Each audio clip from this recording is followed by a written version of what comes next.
Hi అండి. అందరూ ఎలా ఉన్నారు? నేను మీ కిరణ్ చంద్ర న్యూమరాలజిస్ట్. 1, 10, 19, 29 ఈ తేదీలలో మీరు జన్మించారా?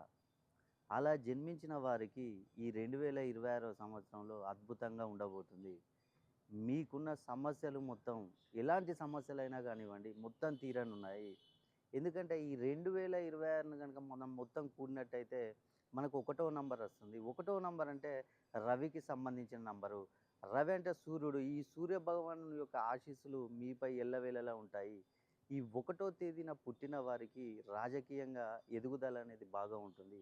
వీరు ఎప్పుడూ ఒకటిగానే ఉండాలని చూస్తూ ఉంటారు. కాబట్టి వీరికున్న రుణ బాధలు గానీ, ఆర్థికంగా చితికిపోయిన వారు ఈ సంవత్సరం బలపడే అవకాశాలు చాలా ఎక్కువగా ఉన్నాయి. అదేవిధంగా చదువులో ఎంతో కష్టపడి చదువుతూ ఉంటారు ఉద్యోగాల కోసం. అలాంటి వారికి ఉద్యోగాలొచ్చే అవకాశాలు చాలా ఎక్కువగా ఉన్నాయి. ఉద్యోగంలో ఉన్నవారికి ప్రమోషన్‌లు గూడా వస్తాయి. అదేవిధంగా సంతానం లేని వారికి సంతాన ప్రాప్తి కలుగుతుంది. వివాహాలు జరగని వారికి ఈ సంవత్సరం వివాహాలు జరుగుతాయి. విదేశీ ప్రయాణం చేయాలనుకునే వారికి సులభంగా ఉంటుంది. కాబట్టి మీరు గనక ఒకటవ తేదీన గనక జన్మించి మీకు గనక ఏమైనా సమస్యలున్నట్లయితే ఒక్కసారి నన్ను